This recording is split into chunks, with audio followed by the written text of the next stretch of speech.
Saudara-saudara kekasih, besok hari Minggu tanggal 25 Februari 2024 kita diajak untuk bermenung sedikit tentang Injil yang akan kita dengarkan besok atau bacakan besok.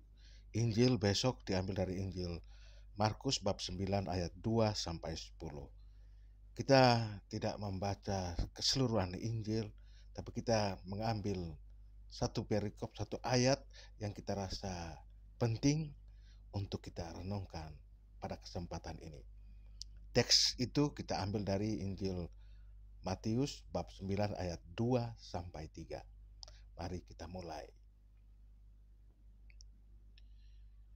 6 hari kemudian Yesus membawa Petrus, Yakobus, dan Yohanes, dan bersama-sama dengan mereka ia naik ke sebuah gunung yang tinggi. Di situ mereka sendirian saja. Lalu Yesus berubah rupa di depan mata mereka, dan pakaiannya sangat putih berkilat-kilat.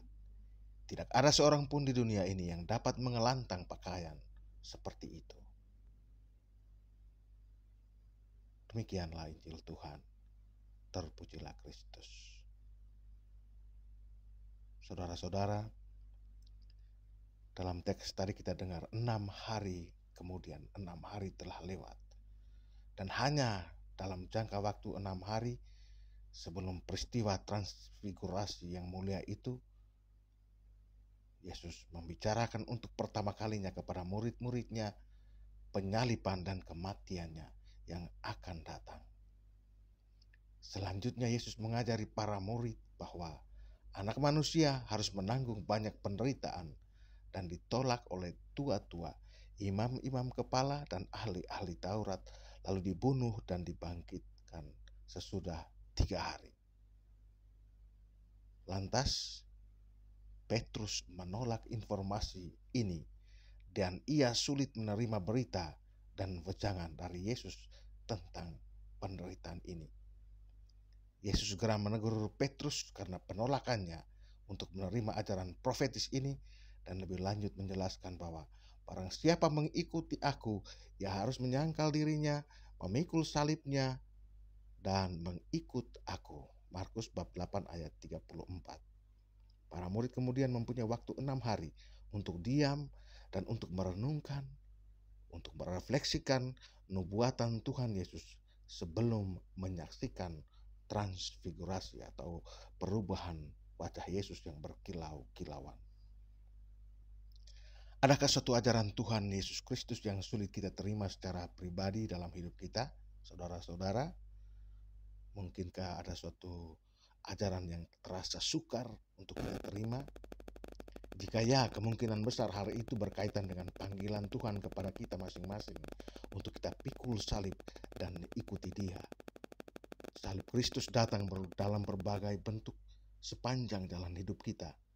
Hal ini mungkin dialami ketika kita membiarkan nafsu amarah kita kepada orang lain padam, agar kita dapat mewartakan belas kasihan yang murni yang dapat kita berikan kepada orang yang telah menyakiti kita. Atau mungkin Tuhan memanggil kita untuk melangkah dengan iman demi suatu upaya yang membutuhkan keberanian dan kepercayaan. Atau mungkin Tuhan memanggil kita untuk menerima kesukaran-kesukaran hidup kita yang sulit kita terima. Seperti misalnya contoh, kehilangan orang yang kita cintai, pasangan hidup, saudara-saudari yang mungkin sangat kita cintai, menjadi sandaran hidup kita, dan kita tidak punya pegangan apa-apa. Atau mungkin suatu penyakit yang membelenggu kita, yang membuat kita lumpuh, atau yang membuat kita terperangkap dalam kehidupan ini. Atau mungkin kita kehilangan pekerjaan atau kesulitan yang lain yang sukar kita terima dengan cinta dan kasih sayang. Kepahitan, kebencian, kemarahan, ketakutan, dan dosa, serta kekurangan kita yang sejenisnya seringkali merupakan salib paling sulit yang kita terima dan kita singkirkan dalam hidup kita ini. Mungkin itu pertanyaan Yesus bagi kita. Jika pernyataan-pernyataan di atas, pertanyaan-pertanyaan di atas itu selaras dengan hidup kita, maka kisah transfigurasi ini cocok untuk kita renungkan.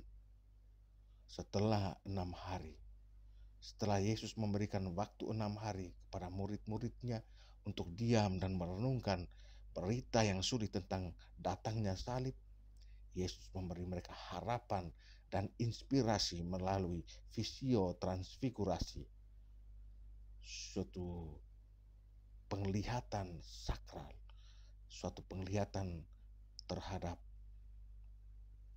penampakan Yesus dalam kemuliaannya. Meskipun hal ini hanya berlangsung begitu singkat, manifestasi kemuliaan Yesus ini yang dibutuhkan para murid untuk mulai menerima ramalan Yesus mengenai penderitaannya, mengenai sengsara dan penyaliban dan wafatnya. Di satu sisi mereka takut akan apa yang Yesus katakan itu mungkin akan terjadi. Namun di sisi lain mereka melihat kemuliaan dan keagungan Yesus Kristus, Tuhan dan Juru Selamat. Dengan menggabungkan kedua pengalaman ini, dua pengalaman besar, pengalaman transfigurasi yang mempesona dan pengalaman pernyataan penderitaan yang menggentarkan, para murid itu diberikan harapan dan kekuatan baru untuk percaya bahwa apapun yang kita alami di masa depan, baik itu penderitaan, kesulitan, kesukaran hidup, semuanya terjadi dalam genggaman Tuhan. Kita juga membutuhkan wahyu kemuliaan, transfigurasi Tuhan yang menghibur dan menolong kita mengatasi kesulitan yang mungkin kita tanggung dalam kehidupan ini. Barangkali bagi sebagian orang, hidup ini baik, bahkan sangat baik. Tidak ada kesulitan yang berarti, dan mereka berjalan dalam sukacita dan kemudahan bersama Tuhan. Namun bagi orang lain, kehidupan ini penuh dengan masa-masa sulit. Ada kadang membingungkan, mendamparkan mereka pada kenyataan sulit dan sukar. Jika kehidupan saat ini baik-baik saja, maka bersukacitalah kita karena saat ini kita sedang merasakan kemuliaan transfigurasi di Gunung Tabor. Bersyukurlah kepada Tuhan dan katakan kepadanya bersama Santo Petrus, Rabi, betapa bahagianya kami berada di tempat ini. Bersyukurlah kepadanya atas kegembiraan dan penghiburan yang kita alami saat ini. Namun, hidup kita di saat ini terasa sulit. Jika hal itu terjadi, jika kita merasa sulit, sukar, maka renungkan 6 hari ketika para murid bergumul, berefleksi, merenung tentang penderitaan Tuhan Yesus, Guru dan Penyelamat mereka. Pikirkan tentang kebingungan mereka, keraguan mereka, dan ketakutan mereka, kengerian yang harus mereka hadapi. Saat kita melakukannya, saat kita bermenung, berefleksi tentang teks ini, arahkan pandangan kita ke atas gunung. Ketahuilah bahwa kemuliaan Tuhan menanti kita masing-masing, dan Ia ingin membebaskan kita dari segala ketakutan dan kekhawatiran. Gunung itu hendaklah kita daki dengan iman yang teguh kuat, berlandaskan doa-doa yang hening dan khusyuk. Lakukan perjalanan ini, gandeng tangan Tuhan dalam doa. Apalagi jika hidup ini tidak gampang, dalam kesulitan, dalam penderitaan, genggam tangan Tuhan, pegang tangan Tuhan, dan hadapi semua dengan khusyuk dalam doa dan dalam keheningan. Persembahkan itu bersama Tuhan yang menderita, Tuhan yang memikul salib dosa-dosa kita, Dia yang mati di Golgota untuk kita. Renungkan hari ini di gunung yang suci, di tempat kita dipanggil. Ketahuilah bahwa saat ini kita mendaki gunung transfigurasi dengan suatu ketekunan dan tekad di hati bahwa harapan dan kegembiraan akan Ia berikan kepada kita.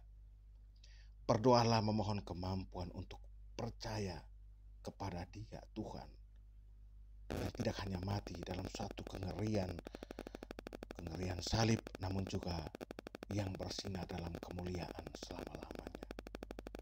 Percayalah padanya, kembalilah kepadanya, sekalipun hidup ini penuh dengan kesulitan, sekalipun kenyataan hidup ini membingungkan, tapi tetaplah berkomitmen untuk menjalani panggilan ini ke masa depan bersama Dia, Tuhan Yesus.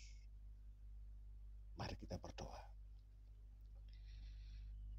Tuhanku, kupegang tangan-Mu, genggam tanganku ya Tuhan. Engkau menyatakan kemuliaan-Mu kepada para murid-Mu sebagai cara untuk membantu mereka menerima penderitaan salib-Mu. Bantulah aku juga untuk merangkul salib-Mu dalam hidupku dan melihat dengan jelas kemuliaan yang dihasilkan dari rangkulan itu. Aku percaya kepadamu, Tuhan yang terkasih. Bantulah aku untuk lebih mempercayai-Mu. Tuhan Yesus, kasihanlah aku orang berdosa ini. Kasihanilah aku orang yang kurang percaya ini. Amin. Dalam nama Bapa dan Putra dan Roh Kudus. Amin.